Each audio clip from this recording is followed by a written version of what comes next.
the value of this whole thing is the process, right? Enjoy the process.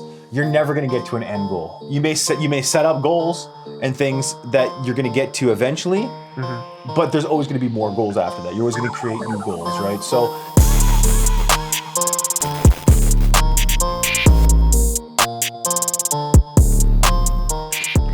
hello, my babies. This is Devin. I am Parnell. 7-3 Media. Hola, ¿cómo estás? Today we're talking about how to qualify people for what the services you offer. Yeah. Correct? This one is a little up in the air for me. I never try to qualify people for something I'm trying to make money off. Right. I'm always trying to know the people, who they are, what they're trying to do in their business first before I try and do anything. And I think we've spoken about this before. Countless times, just communicating, asking the right questions, and understanding who it is that you're helping. Right, and not only that, I mean, we're not going to be able to help everybody. Right. Nor do I want to help everybody. So I don't really qualify people as much as you may think, because I always believe that we can always help the people we want to help when we want to help them when they want the help. Well, you know what's funny is I think inside of that we've already kind of uncovered the fact that we qualify people in ways that we don't think we do. Okay. In that, you know, I want to help this person. I don't want to help this person. This person is doing something good, in my opinion. This person is doing something bad, in my opinion. Okay. So it starts with just understanding who you are and why you're in it. You know, why you're doing what you're doing. Who it is that you're trying to help is going to very clearly put you in the right position to help that person, and qualifying them gets you there. So outside of the high level stuff of, you know, I get along with this person, I don't get along with this person, I like to use inside of the business structure a very clear value ladder outline, knowing the lowest level, the lowest price, the lowest ticket items that I offer, all the way up to the highest, most expensive thing that you can get from me, which is direct one-on-one time from me. That's the one thing that I can never get back. And so to me, it's the most valuable part of my ladder. I'm getting the highest value Devin right now? You sure are. So sorry, folks. So starting at the very bottom of that value ladder is the easy stuff, like, you know, a friendly smile, a handshake. That shit's free. If you're good to somebody, that's free, but it's value. It's something that you're giving to somebody else. So I love the saying that if somebody's missing a smile or somebody loses their smile, offer them one of yours. So coming from that bottom level, moving into something that's actually tangible inside of your business, whatever that is, for us, it's these videos. These videos are the best way that we can offer value to you. And then from there, this qualifies whether or not we're a good fit to help you in what you're doing. So there may be some high level points that we cover, or some things that we leave, some holes that aren't there that you need clarification on. And that's when we can move you into the space of, you know, is there something here that we can help with? The way, I mean, let's reverse this. Instead of saying, how do we qualify clients? Let's figure out why clients qualify us to work together, right? So in most instances, I'm the face, the person they first meet. Again, it gets down to, you know, who I am as a person, how they know me, where they met me from, what kind of conversations we've had, and then figuring out, do I want to work with this guy? Is this guy somebody that knows what he's talking about? Does he have people on his team that know what he's talking about? He's just a face. What is this guy, right? And usually for the first week or two, you know, it's personal stuff. We're just talking personal, blah, blah, blah bullshit. We're not talking anything that they're doing for their business or we're doing for our business.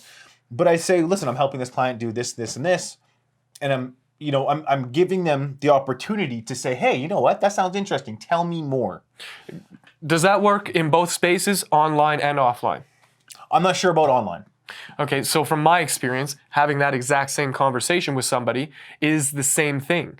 It's just a little bit different in how you're communicating. Back to the previous episode where we talked about the communication boxes. What you put in that box and you give to somebody, they have to open and interpret. So if you're communicating with somebody online and you're meeting them for the first time, having those conversations and asking those questions and building that rapport is super important. And so that can start at the ground level in commenting on things that person shares, involving yourself in their communities. I mean, let's harken back to the very first episode where we were talking about the elevator pitch and how I said you should never have an elevator pitch. Right. Because I believe that tears down walls, or it builds walls instead of tears them down. Right. it puts up this thing of I'm only about my business. If you don't want to be a client, I don't want to even discuss things with you. Right. Whereas we've already covered that. We know people in businesses that we've been in the funnel for 12 months and now we're working with them because we've nurtured those relationships. Yeah. Simply because maybe they weren't aware of everything we were capable of, or we haven't delivered on something yet, so they had to wait for that to go through for them to see exactly what they wanted, or they weren't at this space in their business where they're like financially stable enough to say, okay, we can afford this, let's do this, or we can do this and this. And for us, not having an elevator pitch is one of the best things that's ever happened to us. Even though most coaches will tell you have a 10-second elevator pitch. No, watch this. If you need to communicate what you do quickly and effectively, having an elevator pitch is effective in that method. But how are you going to get there and have that land if you skip that first part, which is showing that person that you actually care about helping them. Right. When people ask me what I do, I say, oh, I have a podcast company and we have a digital marketing company and production company. Yeah. Plain and simple, right? I can go into extreme detail. Right. We can really pump that up and make it sound fancy. Or I can just give you that, right? Because first and foremost, you don't want to come off as cocky, as conceited, as look at me, look at all I have. Right. Right. Nobody ever wants to portray that yet. Because you put yourself above. Right. But for some reason, a lot of people like to go off on tangents about themselves and what they can do and how they can help people or what they're doing in their life and how they're making so much money and what they just bought and the car they just had and what the fucking kids doing in school.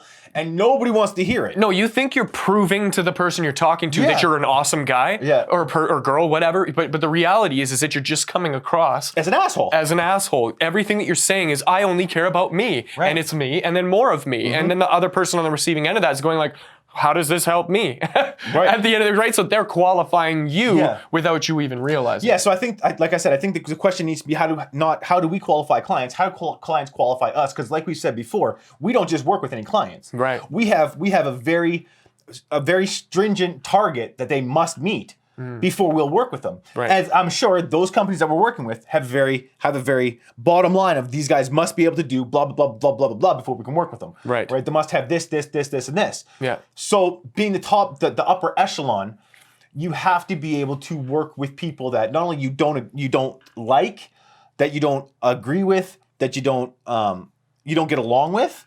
Because once you're in these high level things, you're going to be with another team of people that you may not know all of them. You may not never met these people in your life. Right. So to getting to know these people, you have to be able to, you have to be tangible, you have to be a chameleon. You have to be able to work your way into what they think a marketing person should be, or what a production company should be, or what a podcast should be. Right. Or, you have to be able to give them what they need to know. Too much information is a killer. So always have the clients talk about themselves gives me the opportunity to keep my lips shut because, as you can tell, I like to fucking talk.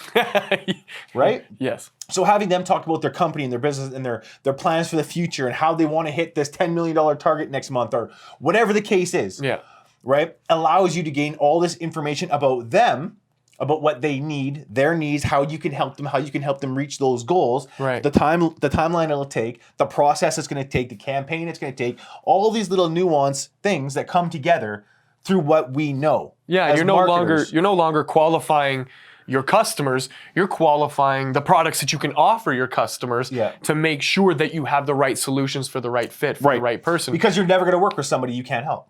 And I think that stems back to deconstructing your own expectations. Right. As you move into the space, having the expectation of closing on a deal when you're making an offer is something that's natural. That's a normal expectation to have.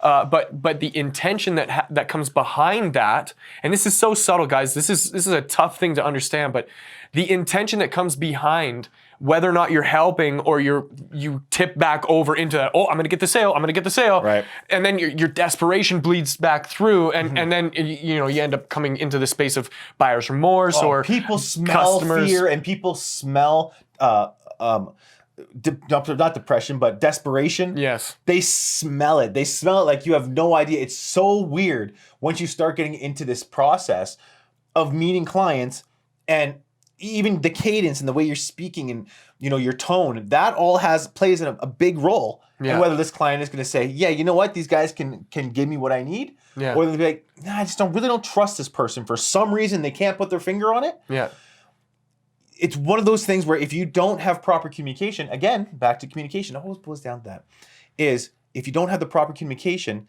you're never going to land the clients you want, and they're never going to have the opportunity to land you, right? We've almost switched it now where instead of us going after clients, clients are coming after us because we've given them so much value. We've created such this opportunity for our clients to enhance their business, enhance their income, enhance everything about what they want and meet their goals, that it's very difficult for them to say, you know what, we just can't do it.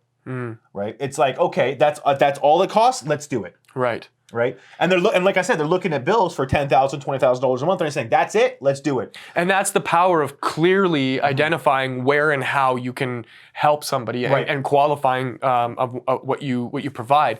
So to help you in your process, identifying what your expectations are at every step of a relationship with somebody is so important. Just making sure that you know, like, when you meet somebody for the first time and you're having that conversation, you can figure out what you need to know about that person, how you can help that person, what you bring to the table, if anything, in that person's situation.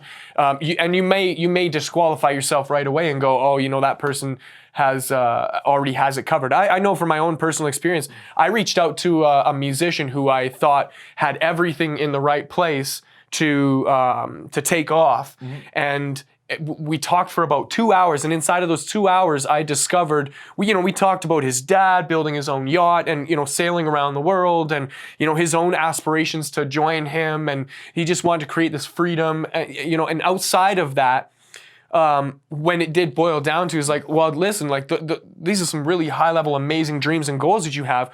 I want to be able to help you reach that.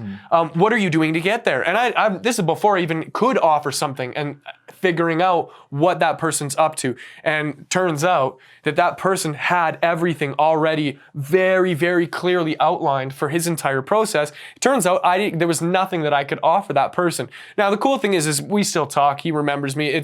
We have this really great relationship, and he actually blew up. Nice. He's every video that he puts out now is getting millions of views. He's doing tours. He's already set up. And the thing is, like, I would have loved to have been a part of that success, but I would have had to lie, cheat, swindle, steal to try and get into that position. And I can't go to bed at the end of the day knowing that I'm up to something like that, which does come back to the intention of just genuinely trying to help somebody and offer value in what it is that you're creating. And I think one last thing, before we end this off, I think, the main point to this whole conversation is, just because you meet somebody somewhere doesn't mean it's the right opportunity to talk business. Right. Enjoy the people, enjoy the conversation, enjoy being around these people, enjoy who they are as people, enjoy who they are in their personal life before you get into business. Yeah. If you can get along with somebody in your personal life, it's very difficult not to get along in business. Yes. Because you'll notice that most people's personal life flows into their business, especially owners. You'll see business. The culture of the business is really, really dependent on how that person, the owner, is running that business and who they are as a person. So if you're not going to get along with this person in their personal life, if you're not going to have a beer with them somewhere, you're probably not going to want to do business with them. And not only that, if you're at an awkward stage, you're not going to talk business at a funeral. There's certain opportunities you can do it, but you can also, once you're talking personally about these people, there are always going to be somebody there that knows this person, that has this contact information. You can always go call them a month later and say, hey, I met you at so-and-so's funeral. Obviously, it wasn't the greatest time to talk to them, but I was wondering if you had time, I could take you for a beer and just chat and get to know you a little bit more as a person. I think we have something that we can communicate with that would be helpful to us both. Context is king, man. Being able to communicate the message that you have in context, in the right space, the right time, so very valuable. And using happiness as a benchmark for what you're designing, what you're creating for your business and for your culture, for your world is so important. Because if you're doing things that aren't making you happy, or you're working with customers that don't make you happy, you're gonna live a very miserable life just for that dollar. And that's not good enough, especially not for what it is that we do. The value of this whole thing is the process, right? Enjoy the process. You're never gonna get to an end goal. You may set up goals and things that you're going to get to eventually, but there's always going to be more goals after that. You're always going to create new goals, right? So the whole thing about this is enjoy the process. Enjoy learning about people, about their businesses, learning about how you can help them, how they can help you, implementing new marketing strategies and campaigns and putting together a whole big thing and the detail behind it. Learn learn about yourself while doing this. Yeah. While also taking the best of everybody else you meet and implementing that in your life. Because it's really easy to work with friends. This guy's an asshole. With that, see you on the next one, guys. Later.